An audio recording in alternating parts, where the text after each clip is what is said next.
Imagine, every year, the world produces over 108 million cubic meters of particle board, recycling 16 million tons of wood waste that could have just rotted in landfills or been burned.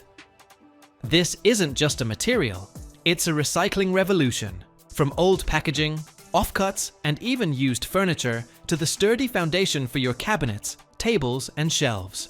And did you know that 25% of this production is already certified as environmentally friendly? In this video, we'll uncover the secrets of this industrial marvel. From giant chippers that swallow logs to hot presses where resin creates a monolith. Find out how waste is brought back to life in the three-layer sandwich of a perfect board, and why this is the future of sustainable design. Ready for a journey from trash to masterpiece? Don't look away. Every step will mesmerize you.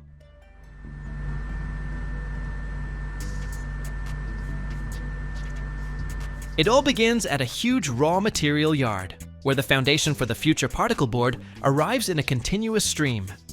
This is a place where the idea of rational resource use is brought to life on an impressive scale.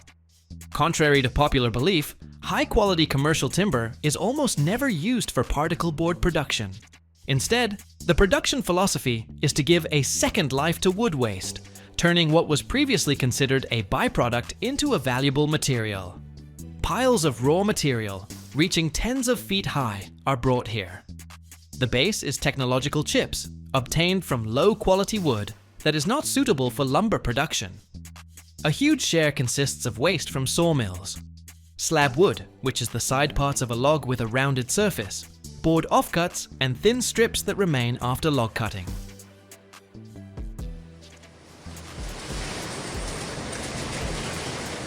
Woodworking waste, such as shavings and sawdust generated at furniture and carpentry factories during planing and milling, is also actively used. A separate and important direction is secondary wood. Old wooden pallets, crates, packaging, and even used furniture, after a thorough cleaning process, get a chance for a new life as part of a particle board. Every batch of incoming raw material undergoes strict incoming inspection, as purity is the key to quality. The first stage of cleaning is the removal of metal inclusions. Powerful electromagnetic separators, capable of pulling a steel bolt from a distance of several inches, sift through the stream of raw material, removing nails, staples, and any other metal fragments that could catastrophically damage the expensive shredding equipment. Next, the raw material passes through screening systems to remove mineral impurities, sand, stones, and other debris that act as an abrasive and quickly dull the cutting tools.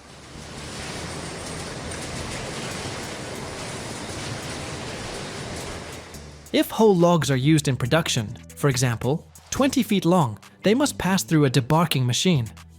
In a huge rotating drum, or with the help of special cutters, the bark is removed from them. This step is critically important, as bark has a different structure, contains a lot of dirt, and significantly worsens the quality of wood chip bonding, as well as negatively affecting the appearance and strength of the final product.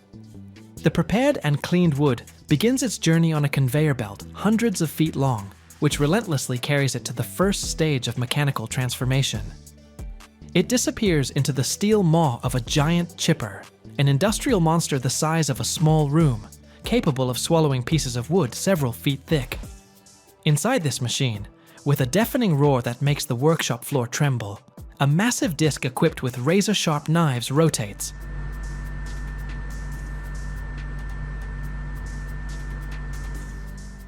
Rotating at a speed of thousands of revolutions per minute, these knives cut into the wood with incredible ease, turning whole pieces into a stream of uniform chips a few inches in size. But this material, despite its uniformity, is only a semi-finished product. The resulting chips are too large, coarse, and non-uniform in shape to create a quality particle board. Their cubic structure would not allow for the creation of a dense and monolithic structure. Therefore, the next step is a finer and more delicate secondary grinding, which takes place in specialized flakers or mills. It is here, in the hum of high-precision equipment, that the very particle that gave the final product its name is born. At this stage, the geometry of the chip becomes crucial, as it is designed with engineering precision.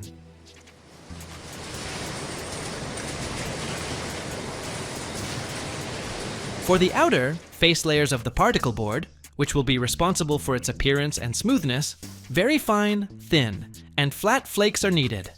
They are produced in knife ring flakers, which literally shave thin flakes from the chips, resembling flakes only a few hundredths of an inch thick. These flakes, having a large surface area, perfectly bond with the resin and form a flawlessly smooth surface, ready for further processing. In contrast, for the inner, central layer of the board, which is its structural backbone, larger and thicker flakes are used. They create a strong internal frame that gives the particle board its final rigidity, bending strength, and the ability to securely hold fasteners, such as screws and bolts.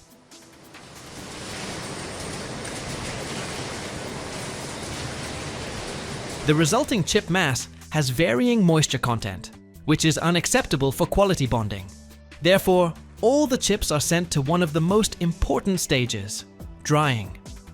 Usually, huge drum dryers are used for this. The chips are continuously fed into a rotating drum, where they are blown with hot air or flue gases. The process is strictly controlled by automation.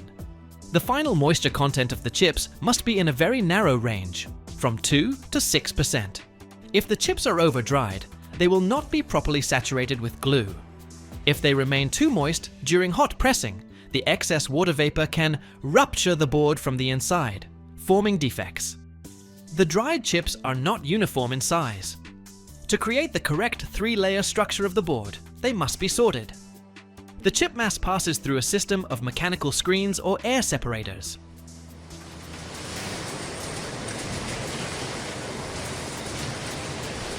Heavier and larger chips, intended for the inner layer, settle first. The lighter and finer fraction for the outer layers flies further. This process allows for obtaining 2 or more streams of chips of different geometries, which will be used to form the sandwich of the future board. Now it's time for the key component that will turn the loose mass of chips into a monolithic board, the binder. Most often, these are synthetic resins, mainly urea formaldehyde or melamine urea formaldehyde. The sorted chips enter special continuous mixers. Inside them, the resin is sprayed through nozzles, creating a glue mist that evenly envelops each particle of wood. The dosage of the resin is critically important and is usually from 6% to 10% of the mass of dry chips. Along with the resin, other components may be added.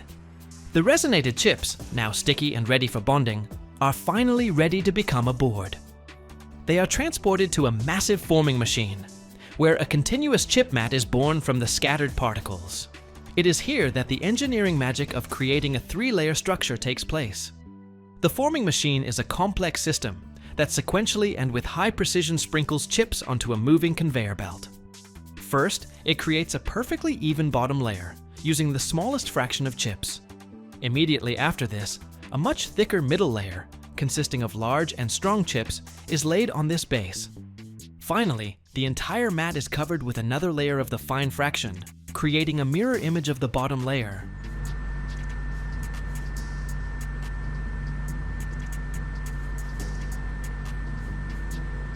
This carefully designed structure, resembling a sandwich, provides the unique properties of the future board. Its smooth and dense outer layers are ideal for further sanding and laminating, while the strong inner layer gives the board the necessary rigidity and the ability to securely hold fasteners. The formed but still loose mat passes through a pre-press, where it is significantly compacted. This pre-pressing removes excess air from it and gives it a shape convenient for loading into the main press. This is the culmination of the entire technological process. The pre-pressed and cut into fragments of a given length mat is fed into a hot press. This can be either a giant multi-opening press of periodic action, which simultaneously compresses a whole stack of boards, or a modern continuous press of the belt type.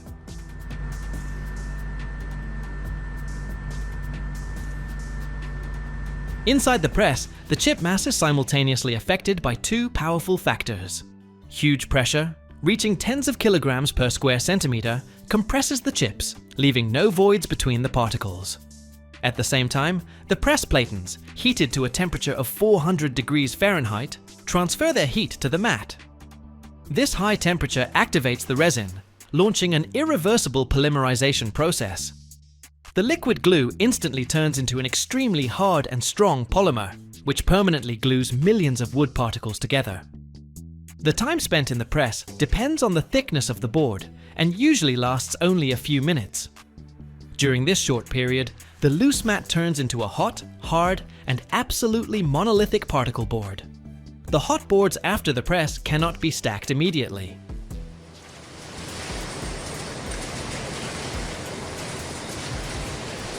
They need to be cooled gradually to relieve internal thermal stresses and avoid further deformation or warping. For this, they are placed in special stair or fan coolers, where they are blown with air for several hours until they are completely cooled and their structure is stabilized. The next step is calibration and sanding, which gives the board a marketable appearance.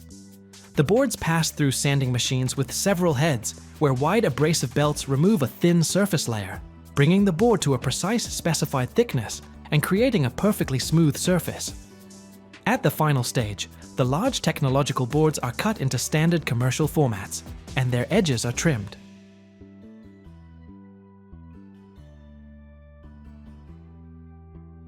The finished product undergoes strict quality control, where its density, bending strength, moisture content, surface quality, and dimensional accuracy are checked. Only quality boards are marked and sent to the warehouse. From there, their path lies to furniture factories, where they will be transformed into familiar household items, silently demonstrating the amazing journey from unnecessary chips to a functional and indispensable foundation of our comfort. Every year, over 30 million tons of bamboo are harvested worldwide. But did you know that this seemingly ordinary grass can transform into steel, silk, and even concrete? It grows faster than any tree, absorbs more carbon dioxide than a forest, and doesn't require replanting.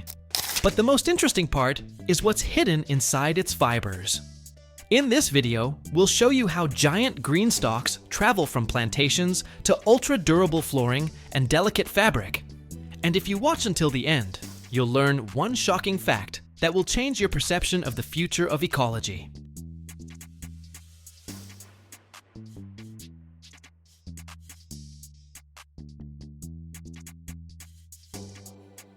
It all begins on vast bamboo plantations, covering millions of acres around the world. These are not chaotic thickets, but carefully managed farms. Unlike forests, bamboo does not require replanting. When one stalk, or culm, is cut, its extensive root system, called a rhizome, immediately sends up new shoots. This makes it one of the most sustainable resources on the planet. One plantation can yield harvests for decades without harming the soil. Moreover, a bamboo forest absorbs 35% more carbon dioxide and produces 35% more oxygen than an equivalent area of trees. Harvesters, armed with simple machetes or handsaws, selectively cut only mature stalks, whose age can be easily determined by color and texture. Young shoots are left to grow further, ensuring the continuity of the cycle.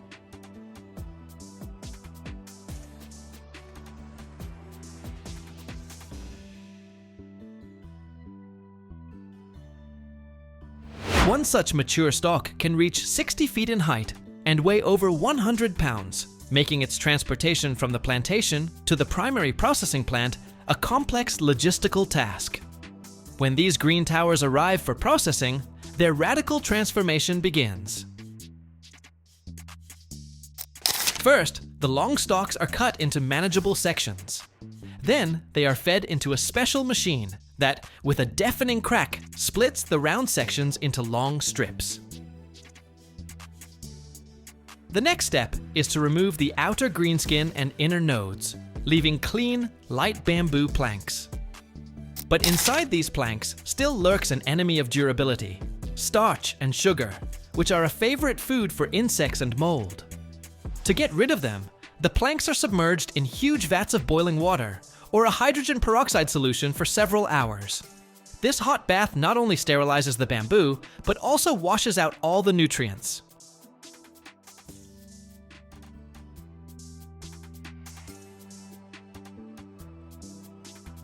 After this, the planks are sent for drying. Some producers dry them in the open air, but for industrial scales, they are loaded into giant kiln dryers, where they spend several days until their moisture level drops from 50% to an ideal 8 or 10%. This stage is critically important, as any residual moisture can lead to warping and cracking of the finished product. But the journey from a 60-foot pole to a smooth floorboard requires even more impressive engineering. The dried planks pass through milling machines that give them a perfectly rectangular shape. Then begins a process similar to making industrial lasagna. To create horizontal flooring, the planks are laid in a single layer and glued under pressure. For vertical flooring, the planks are placed on their edge and pressed from the side, creating a denser pattern. But the real marvel is the strand woven technology.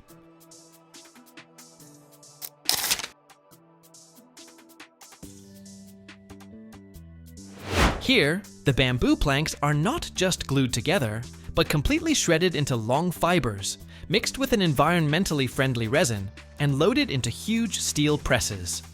Under infernal pressure, reaching 3,000 pounds per square inch, and high temperature, this mass transforms into an extremely dense, monolithic block. The hardness of such flooring on the Yanka scale can exceed 5,000 units, making it more than 3 times harder than oak, and more resistant to scratches and dents than most traditional wood species. However, hardness is only one of bamboo's facets. Its other superpower is the ability to transform into something incredibly soft and silky.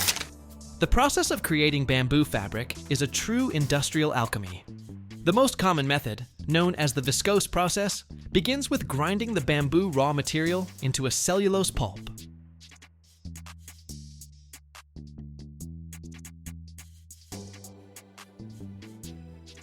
This pulp is then submerged in a sodium hydroxide solution and then carbon disulfide, which turns it into a thick, viscous liquid.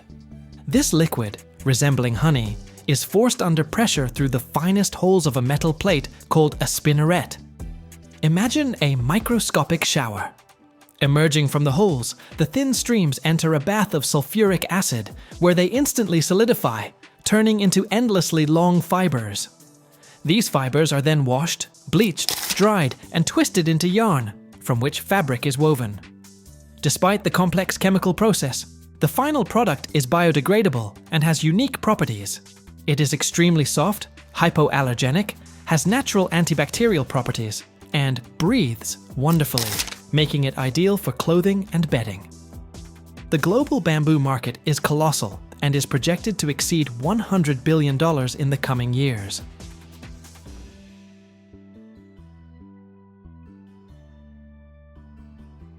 Annually, over 30 million tons of bamboo are harvested worldwide, and this figure is only growing. From kitchen cutting boards and toothbrushes to construction scaffolding capable of supporting the weight of concrete and elements in premium class cars, this giant grass demonstrates its versatility. It is a testament to how nature, multiplied by human ingenuity, can offer sustainable, strong, and beautiful solutions for countless tasks, turning a fast-growing straw into the gold of the modern world. Bamboo grows both in the wild and on specially created plantations. Its natural habitat mainly covers tropical and subtropical regions of Asia, where it is an integral part of local ecosystems. At the same time, thanks to its unique properties and wide range of applications, bamboo is actively cultivated on plantations around the world.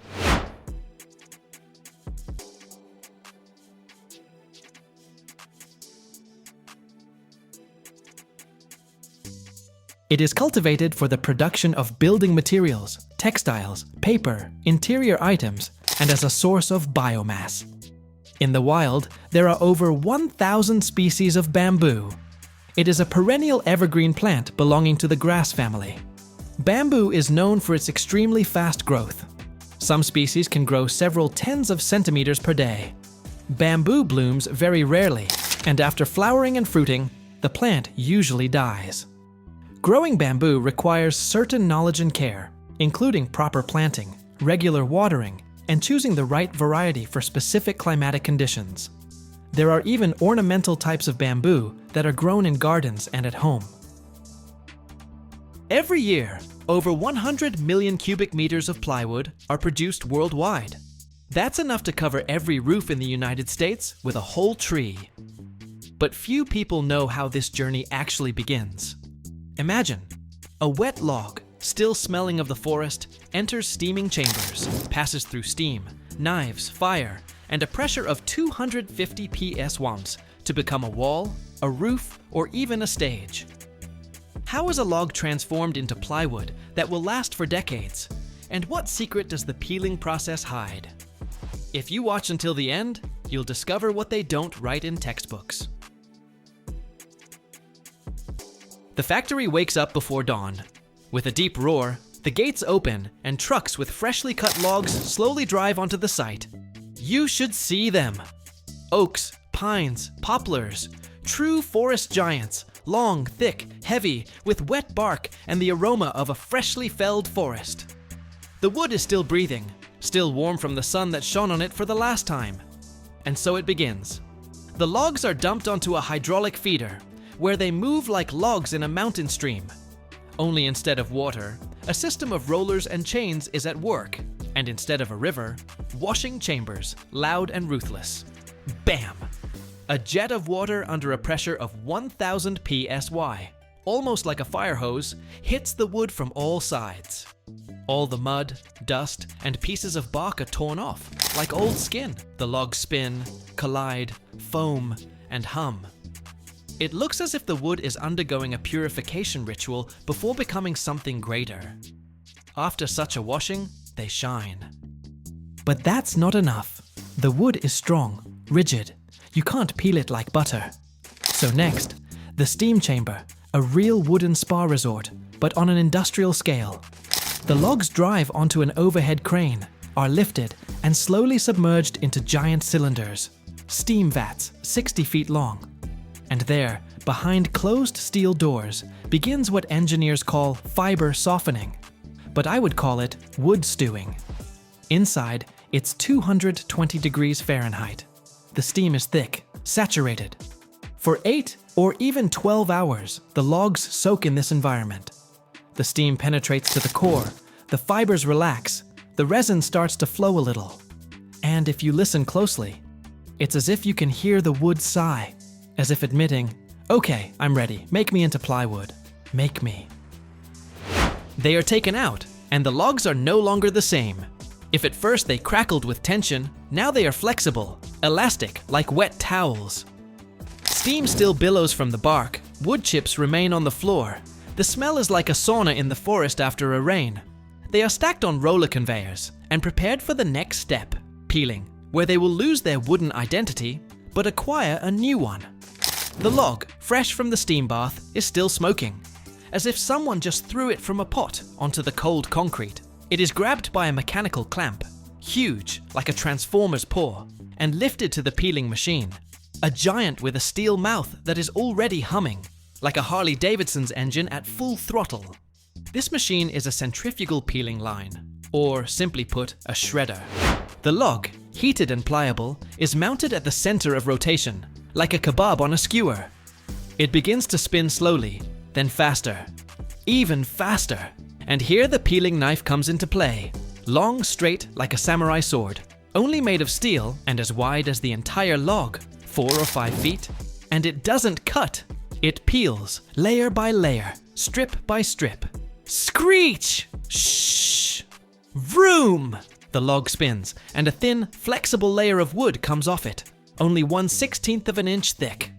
It unfurls like a gift wrap ribbon, only instead of glitter, there's warmth, steam, and the smell of fresh wood. And instead of music, the roar of hydraulics and the rhythmic rustle of the plywood roll. This ribbon is veneer, the basis of plywood, its soul.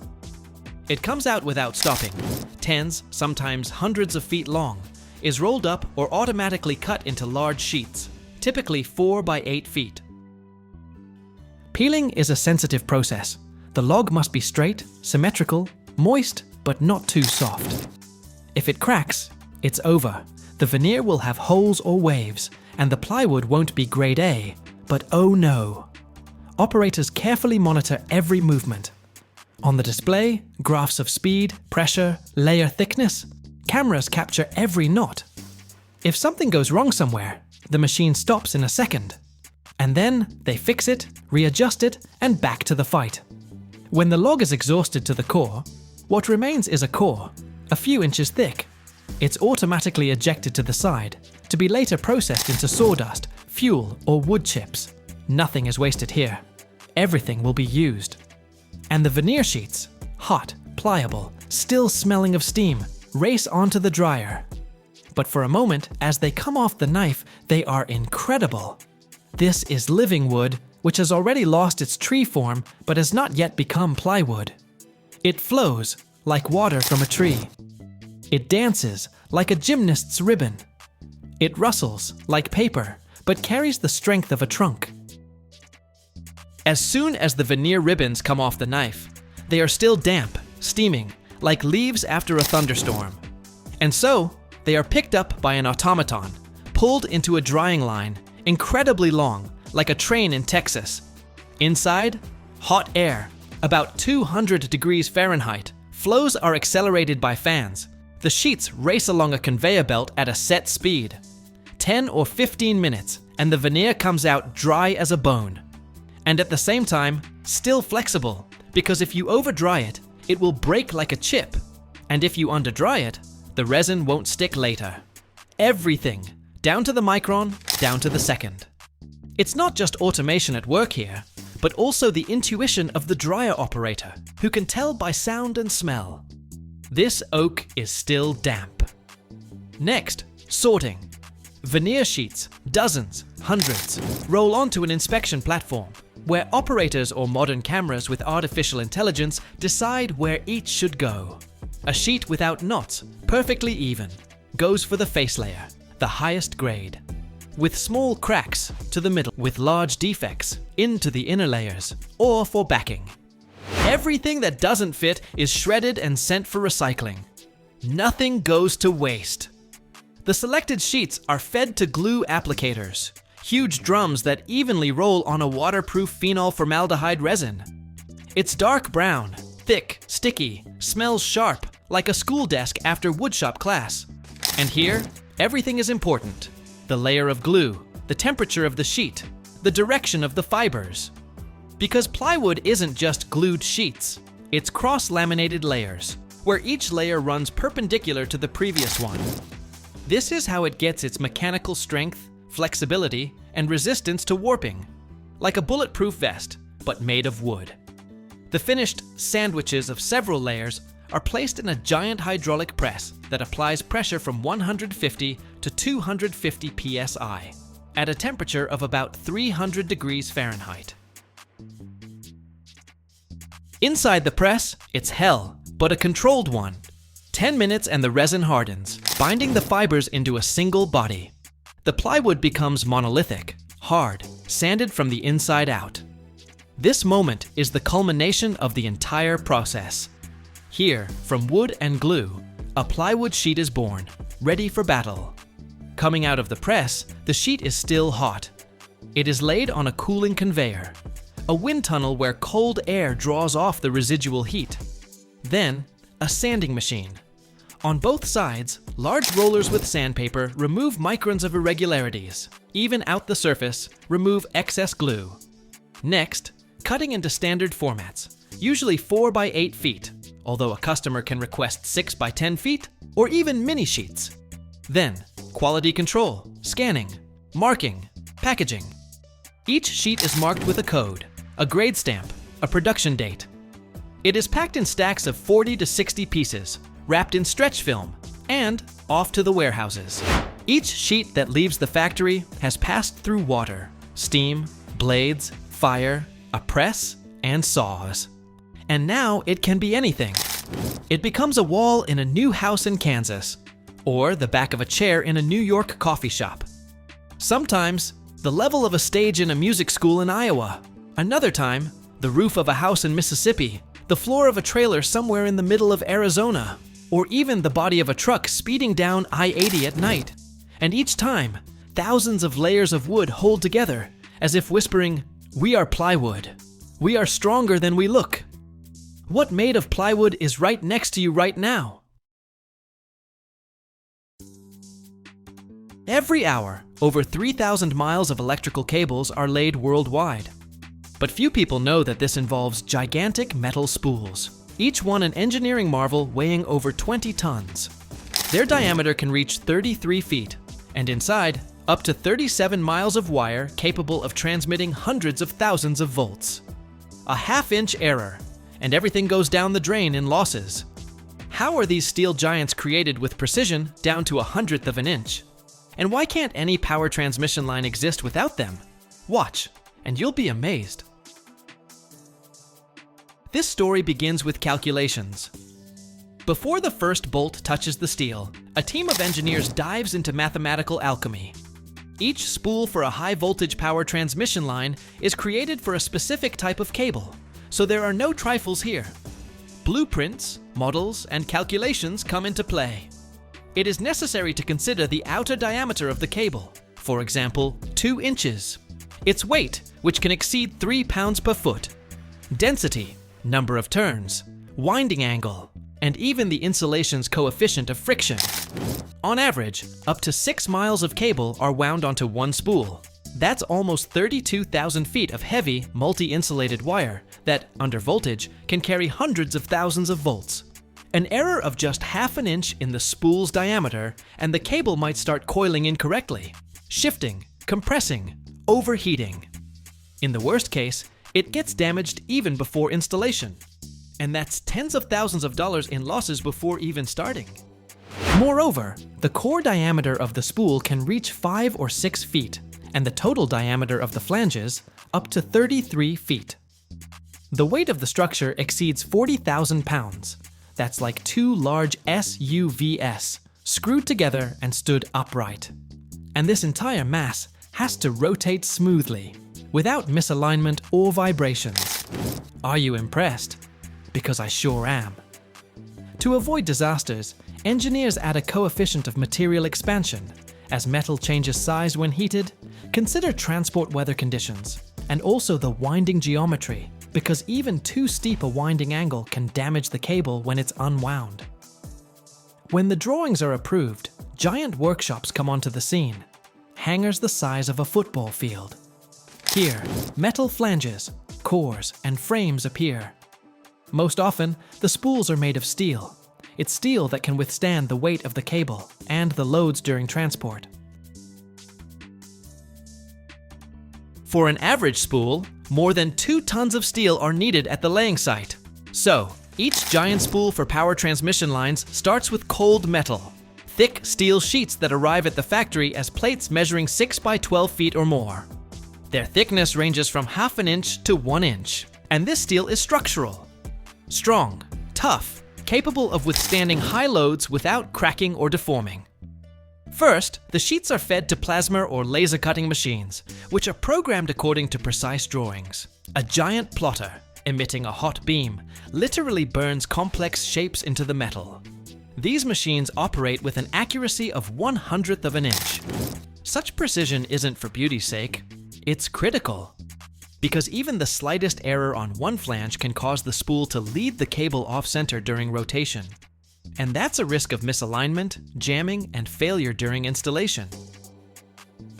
The discs for the flanges are cut in pairs, identical rings 20 to 33 feet in diameter, with holes for connecting bolts. Technical slots and markings for future reinforcing elements are made on the surface right away. After cutting, they are processed by grinding machines. Burrs are removed, and they are prepared for welding. At the center of the future spool is the core, a large steel pipe that will serve as the drum for winding the cable. Usually, its diameter is from 5 to 8 feet, and its length up to 10 or 16 feet. The pipe is cut from thick wooled rolled stock and reinforced with stiffening ribs inside. These are thick steel strips that form a frame and prevent the pipe from sagging under the weight of the cable. After all the parts of the future spool are cut, the stage where every millimeter matters begins: welding and assembly. Here, metal geometry transitions from 2-dimensional to 3-dimensional. 2 giant flanges are attached to both sides of the core.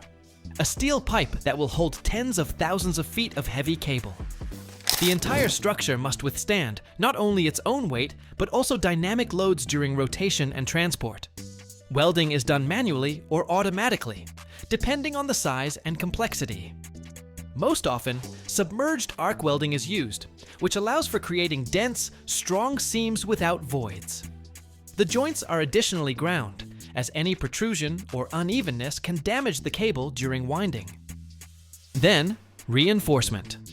Stiffening ribs, which are thick steel plates placed inside the core and at the joints with the flanges, are added to the structure. They prevent deformation under pressure. To fix all the parts, bolts up to 1.5 inches in diameter are used, tightened with special hydraulic torque wrenches. One such bolt can withstand a load of tens of thousands of pounds. The finished spool is installed on a temporary axle and rotated.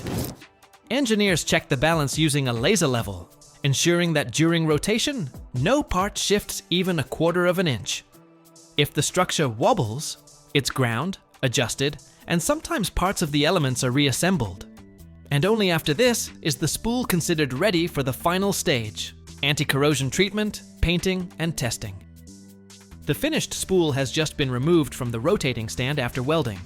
It's still warm, smells of metal and ozone, and its surface is covered with dark gray spots. That's scale. It looks like a thin crust, similar to coal dust, and remains after the metal comes into contact with high temperature. Along with it, small remnants of oil, dust from grinding, handprints. Painting in this state is a waste of time. The coating won't stick, it will peel off in the first few months.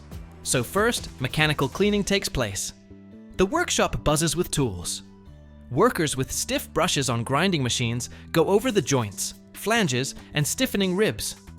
They remove rough irregularities, clean the seams of residual slag.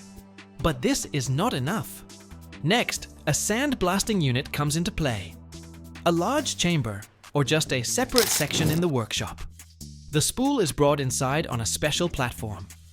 Then, the roar of a compressor and a stream of fine abrasive starts hitting the steel surface under high pressure. Sometimes quartz sand, sometimes steel balls. It sounds like a storm of hail hitting tin. The surface changes before your eyes. Where there was just dark mottling, now there is an even, matte gray metal with a slight roughness. If you run your finger over it, you feel not smooth, but slightly velvety to the touch. This is exactly what's needed, because this micro-roughness significantly improves adhesion with the anti-corrosion primer. In chemistry, this is called the anchor profile effect. When the treatment is complete, the entire surface is blown with air, blowing out residual abrasive from corners and crevices. This is the perfect moment to apply an anti-corrosion primer, the first protective barrier between the metal and the environment. A worker in a mask and protective suit takes a sprayer with a thick gray liquid, a zinc-rich primer. With each press of the trigger, a thin, even mist comes out of the nozzle, settling on the surface. The zinc in the primer acts as a sacrificial metal. It is the first to react with moisture, saving the steel from corrosion. After a few minutes, the spool is already covered with a thin, almost invisible layer. It looks a little lighter, as if dusted. In a few hours, this primer will polymerize and form a chemically resistant film that is firmly bonded to the metal. It is this layer that takes the first hit from time, moisture, and temperatures. For export or harsh climatic zones, additional layers may be applied. Marine varnish, hydrophobic films, or even heat-resistant coatings that can withstand heating up to 300 degrees Fahrenheit. When the coating dries, the spool is carefully inspected. Under ultraviolet light, all microcracks, bubbles, or gaps in the layer are visible. If there are doubts, an electric spark test is performed. A special probe glides over the surface, and a spark jumps only where the insulation is compromised. This ensures that every inch of metal is reliably protected and will withstand years of operation in any conditions. Did you know that each year the world builds structures so massive, skyscrapers scraping the sky, bridges spanning vast canyons, ships larger than city blocks, that they require metal parts shaped with forces equivalent to thousands of tons and precision measured in mere millimeters? This isn't just cutting and welding metal in a workshop. This is bending steel plates thicker than your arm, forging colossal parts under unimaginable pressure, and machining giant structures with surgical accuracy. Get ready to witness the most impressive, largest-scale metal fabrication methods on Earth, uncovering the hidden power and precision that builds our modern world. The sheer scale of metal fabrication hits you right away on the factory floor. We're talking about moving and shaping pieces that weigh tons. One of the most fundamental and visually impressive processes is metal bending. Forget bending a paperclip. Imagine bending steel beams strong enough to support a building, or curving thick metal plates for ships and pressure vessels. Massive machines called press brakes or roll benders use incredible hydraulic force to shape metal. Picture a giant press pushing down with thousands of tons of pressure to put a precise bend in a steel beam, or colossal rollers curving a thick steel plate into a perfect cylinder. These aren't just big tools. They're feats of engineering designed to apply immense force with fine control. On the biggest scale, you see specialized machines like the FKB 3-roll plate bending machine, capable of shaping massive steel plates for tanks, wind turbines, or ship hulls with incredible accuracy. Software like Bentronic controls the rollers with millimeter precision, even on pieces the size of a room. Another impressive example is bending giant steel beams for structures. Machines like the Faction R CMI use powerful hydraulic rolls and guide systems to curve huge I-beams or H-beams into exact shapes needed for complex architecture or bridges. Applying that much force while maintaining the beam's structural integrity is a true industrial art form, making metal flow like clay, but under thousands of tons of pressure. Another mind-blowing method is metal forging. This is using localized compressive forces, often with immense power and heat, to shape metal. Think of a blacksmith, but on a scale where the hammer is a machine delivering thousands of tons of force. In massive forging presses, heated metal billets, solid blocks of steel, are pounded or squeezed into complex shapes. This process changes the metal's grain structure, making the finished part incredibly strong and durable. This is how critical components for aircraft landing gear, engine parts, or even massive artillery barrels are made.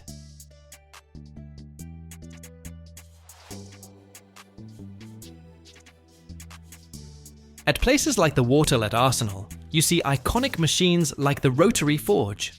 This is a different kind of forging, using rotating dies to hammer and shape a heated steel billet into a hollow tube, like a cannon barrel, with incredible speed and precision. These machines have been operating for decades, playing a vital role in producing thousands of heavy-duty barrels for military systems. The sheer force and rhythmic pounding of these colossal machines working on red-hot metal is one of the most dramatic spectacles in metal fabrication, showcasing raw power precisely controlled.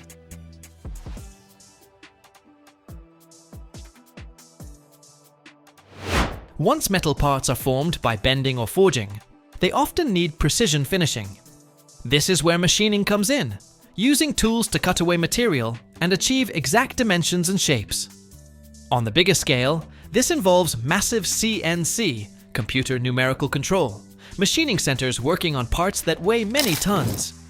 Imagine a machine tool the size of a small house, precisely cutting, drilling, or milling a giant metal casting or forging with micron-level accuracy.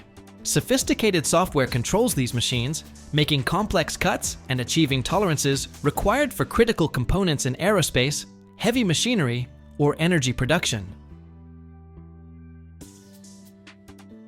Precision machining isn't just about size, it's about achieving incredible accuracy on massive objects.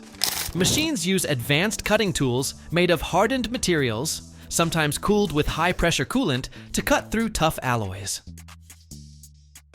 On critical components like gearbox housings, turbine shafts, or large crane parts, surfaces must be machined to tolerances that ensure perfect fit and smooth operation under immense loads for decades.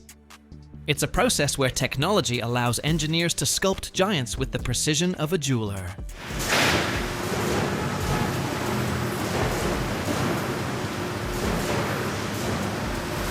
Beyond these core methods, metal fabrication involves a host of other impressive processes on industrial lines.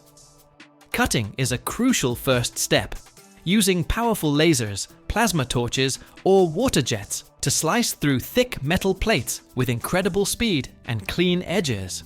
Welding is joining metal pieces together, from automated robotic welding arms building vehicle frames or ship sections, to skilled human welders performing critical structural welds that must withstand massive forces. Surface treatment like sandblasting and industrial painting or coating lines protect the metal from corrosion and give it its final look.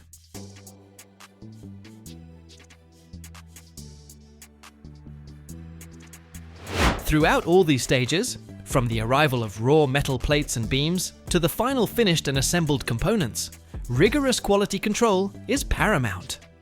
Industrial scanners, ultrasonic testing, X-rays, and precise measurement systems check every weld, every dimension, every material property. Experienced technicians and engineers oversee automated inspection systems and perform manual checks on critical points. A blend of high-tech monitoring and human expertise, ensuring that these massive metal parts meet the highest standards of strength, precision, and safety required to build skyscrapers, planes, and infrastructure.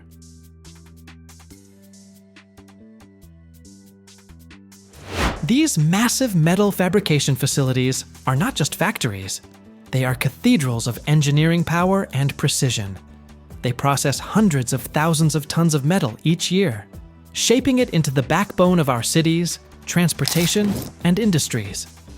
It's a testament to human ingenuity and technological advancement, taking raw materials and applying immense force and incredible accuracy to build the physical world around us. It's a hidden, necessary industry that few people ever see.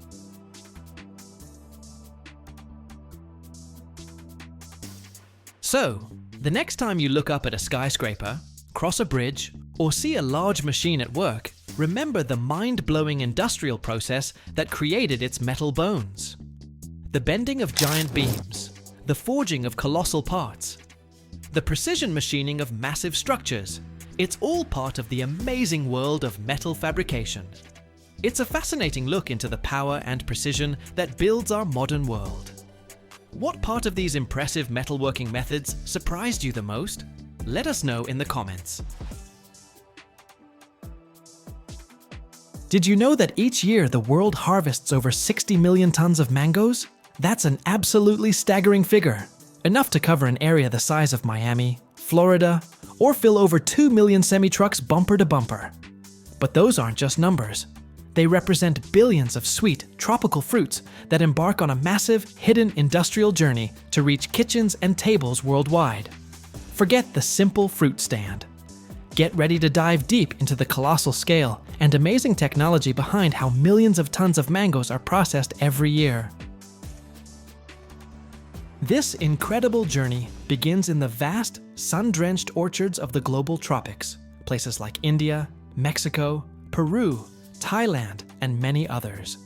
These aren't small family plots anymore. They're meticulously managed industrial farms covering thousands of acres, cultivating specific mango varieties optimized for flavor, texture, and yield on a massive scale. Growing mangoes here is a long-term commitment. It takes anywhere from 18 to 24 months for a single mango fruit to develop from a delicate flower into a mature, ready-to-pick fruit. As those heavy, golden, or blush-colored fruits ripen on the branches, often protected by paper bags right on the tree to shield them from pests and harsh sun, the harvest season explodes into action. Harvesting millions of tons of delicate mangoes from trees that can reach 30 to 60 feet tall is a huge logistical and physical challenge. Mangoes bruise incredibly easily, and their sap is highly acidic and irritating. Because of this fragility, much of the harvesting is still done by hand by skilled workers. They climb ladders or use long poles equipped with special cutters and collection bags, carefully detaching each fruit to prevent drops and bruising. Even with modern mechanical lifts raising workers into the canopies, the final crucial touch is human. A blend of traditional skill and new technology to handle this precious, delicate cargo. Right after picking, there's a critical step that's often overlooked. The spot where the mango was attached to the tree, the stem end, can ooze sap. This sap isn't just sticky, it's highly acidic and can burn the fruit's skin, causing black marks and ruining its marketability. So, immediately after harvest, the stem end of each mango is quickly treated, sometimes dipped in water or rinsed, to neutralize and wash away that corrosive sap. Then, the mangoes are carefully packed into sturdy, ventilated plastic crates, designed to protect the fruit and allow essential air circulation. Speed is paramount to preserve freshness, as these tons of valuable, delicate fruit are quickly loaded onto trucks, beginning their journey from the farm towards sprawling high-speed processing facilities. When those trucks arrive at the factory gates, often lined up for unloading, the sheer scale of the operation hits you. This isn't a small cannery. It's a complex network of high-speed processing lines. The first stage inside is receiving and initial sorting. Mangoes are gently unloaded, often into water flumes or onto wide conveyors, minimizing handling damage. Workers quickly perform a visual inspection on this moving stream of fruit, manually pulling aside any mangoes that are clearly undersized, damaged, or have visible defects. Only the best-looking, apparently sound mangoes continue deeper into the automated processing heart of the factory. The main event for the vast majority of these mangoes starts on the high-speed cleaning and sorting lines. Mangoes travel along conveyors into industrial washing systems. They might pass through large water baths with controlled agitation to loosen surface dirt, followed by intense spray tunnels where high-pressure jets of water blast away any remaining soil, sap residue, and potential bacteria from the skin. These systems are built for volume, handling thousands of mangoes every hour. After washing, the fruit typically passes under powerful air blowers or over soft absorbent rollers, designed to dry the surface thoroughly before the next critical step: advanced optical sorting.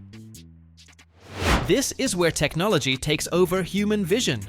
Mangoes roll under sophisticated optical scanners and camera arrays. These machines are incredible. They analyze the size, shape, color, and surface quality of every single mango in milliseconds, using visible light and sometimes even infrared. They can spot subtle bruises, internal defects, or ripeness levels invisible to the human eye. Based on this digital analysis, precise air jets, or small mechanical arms, automatically divert each mango onto different conveyors, sorting them by quality grade, size, and intended destination. Whether they're headed for fresh export, specific processing lines for freezing, drying, or juice, or diversion for animal feed if they don't meet any standards. These machines can sort tens of thousands of mangoes per hour with phenomenal accuracy, a true marvel of automation. Mangoes specifically selected and sorted for fresh export take a slightly different path after this. They might be individually coated with a thin layer of edible plant-based wax. This isn't for shine. It helps reduce moisture loss and extends shelf life significantly during long transport. Premium fruit can be individually wrapped in protective nets or placed in foam trays. They are then packed into sturdy cardboard boxes, often labeled with detailed traceability information, and moved into temperature-controlled cold storage rooms before being loaded into refrigerated shipping containers to travel across continents to supermarkets and retailers globally. Mangoes destined for processing, making up the largest volume on these industrial lines, hit another set of high-speed machines. First, peeling and de-seeding. Automated peeling machines use rotating blades or water pressure systems to quickly strip away the outer skin while minimizing the loss of valuable flesh. Separating the fruit's cheeks from the large, awkward pit is still often a point where human skill is essential. Workers guide the peeled mangoes through specialized cutters that efficiently slice off the flesh, while machines handle the pits. It's a point where human dexterity works in conjunction with automated speed, processing mountains of mangoes at astonishing rates. From the de-seeding stage, the mango flesh is directed onto various high-speed lines depending on the final product. For frozen mango, the flesh is typically cut into uniform cubes or slices using advanced high-speed blades. These pieces then enter an individually quick frozen tunnel. This is pure engineering magic. They travel on a conveyor through blasts of super cold air, flash freezing each individual piece in just minutes, often on vibrating belts designed to prevent any clumping. This rapid freezing process is crucial for preserving the fruit's texture, flavor, and nutrients, capturing the taste of summer year-round. For dried mango, uniform slices are carefully placed on trays, which are then moved into large industrial drying chambers. Here, temperature, humidity, and airflow are meticulously controlled over many hours, sometimes up to 24, depending on slice thickness and desired moisture level. This slow, controlled drying process reduces the water content significantly while concentrating the mango's natural sweetness and developing that unique chewy texture that dried mango fans love. It's a balance of time, heat, and air, managed by automated systems for consistency. For mango juice, the flesh, sometimes including parts closer to the pit for maximum yield, is sent to powerful presses and grinding machines that extract the liquid and pulp. The resulting juice mix might be filtered multiple times through fine screens or membranes to achieve the desired level of clarity, from thick nectar to clear juice. This juice often then undergoes evaporation to create concentrate, reducing its volume drastically for efficient shipping in large drums or tanks to bottling plants worldwide. At those bottling facilities, the concentrate is diluted back, then pasteurized, heated rapidly to kill bacteria and ensure safety, before hitting the final high-speed automated lines. Bottles or cartons zip along conveyors, are rapidly filled with precise volumes of pasteurized juice, and sealed tight with caps or heat seals. These lines operate at incredible speeds, processing thousands of units per hour, ensuring the juice reaches consumers safely with a long shelf life. Packaging is designed to protect the juice from light and air, preserving its color and nutrients. Throughout all these complex, interlinked processing lines, from initial sorting, cleaning, and optical inspection, to peeling, cutting, freezing, drying, juicing, and final packaging, rigorous quality control is implemented at every single stage. Samples are continuously taken and tested in on-site laboratories. Scientists and technicians check for everything: sugar content, acidity, color, texture, and, most critically, microbial safety and purity. It's a relentless process of monitoring and verification, ensuring that every mango product, whether fresh, frozen, dried, or juice, meets the stringent global standards required for millions of tons of food. So, the next time you enjoy that burst of sweet, tropical mango flavor, remember the mind-blowing industrial journey it took. From a tiny flower hand-pollinated far away, grown for months, carefully picked despite its fragility, cleaned by air and cameras, sorted by lasers, peeled by powerful machines, cut by high-speed blades, perhaps individually flash-frozen or precisely dried, or transformed into juice and sealed with precision in high-tech packaging. It's a product of global logistics, vast agricultural science, brilliant precision engineering, and skilled human touch on a scale that's truly amazing. It's a fascinating look at the hidden secrets behind an everyday pleasure. What part of this massive mango-making process surprised you the most? Let us know in the comments. It all starts deep underground and ends up in your stove. Geologists hunt for gas, drilling rigs pierce the Earth's crust, and an explosive cocktail of gas, oil, and water erupts from the depths. Next, separators that stratify everything down to the last drop. Compressors that push fuel through pipes stretching 300,000 miles. And finally, the gas is cooled to negative 260 degrees Fahrenheit, turning it into a liquid to be transported across oceans. But how does it not explode? And how is it made safe for your kitchen? Watch and find out how gas really works. It all begins with geologists searching for true treasures underground, natural gas deposits. And no, they don't walk around with shovels. They use seismic waves to understand where gas is hiding beneath the earth. Once a location is found, well drilling begins. Imagine a drilling rig that can reach depths of over 10,000 feet. The well diameter is usually between 8 and 30 inches, and drilling takes weeks. After drilling the well, steel pipes are installed to reinforce the walls and prevent the well from collapsing. Then comes the magic. Under pressure of hundreds or even thousands of pounds per square inch, gas, along with oil, water, and a bunch of impurities, rushes to the surface. For this, special valves, Christmas trees, are used to control the flow and pressure. When gas, oil, and water erupt from the Earth's depths, they resemble a dirty cocktail with millions of particles of sand, salt, and other surprises. To separate this mixture into pure components, engineers use separators. The mixture, under pressure of up to 500 psi, enters the separator through an inlet nozzle. The first task is to reduce the flow velocity so that gravity can take effect. An inlet deflector, a baffle that breaks up the stream and slows down the movement, is used for this. Imagine sharply braking in a car. Heavy particles like sand and clay immediately fall to the bottom, while lighter ones continue to move. In the separator, the mixture separates into 3 layers. The bottom layer, water and sand. These are the heaviest components. Water with salts and fine particles settles first. Oil is lighter than water, but heavier than gas, so it floats in the middle. Methane and other light hydrocarbons rapidly rise to the top. To speed up the process, separators sometimes have inclined plates or cyclone modules installed, which increase the settling area.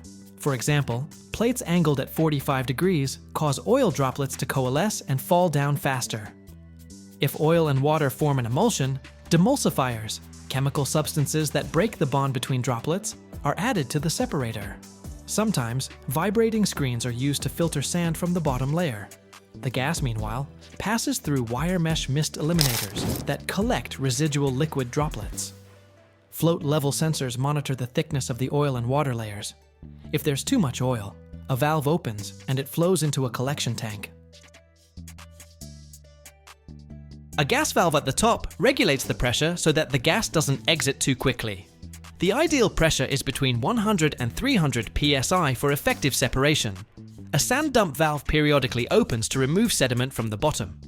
A typical vertical separator for gas fields is 20 to 40 feet tall.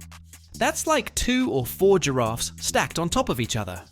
The diameter is 4 or 5 feet, roughly the diameter of a circus ring, and it's capable of processing up to 10,000 barrels per day. A separator is a complex device where physics, chemistry, and mechanics work together to create 3 separate streams.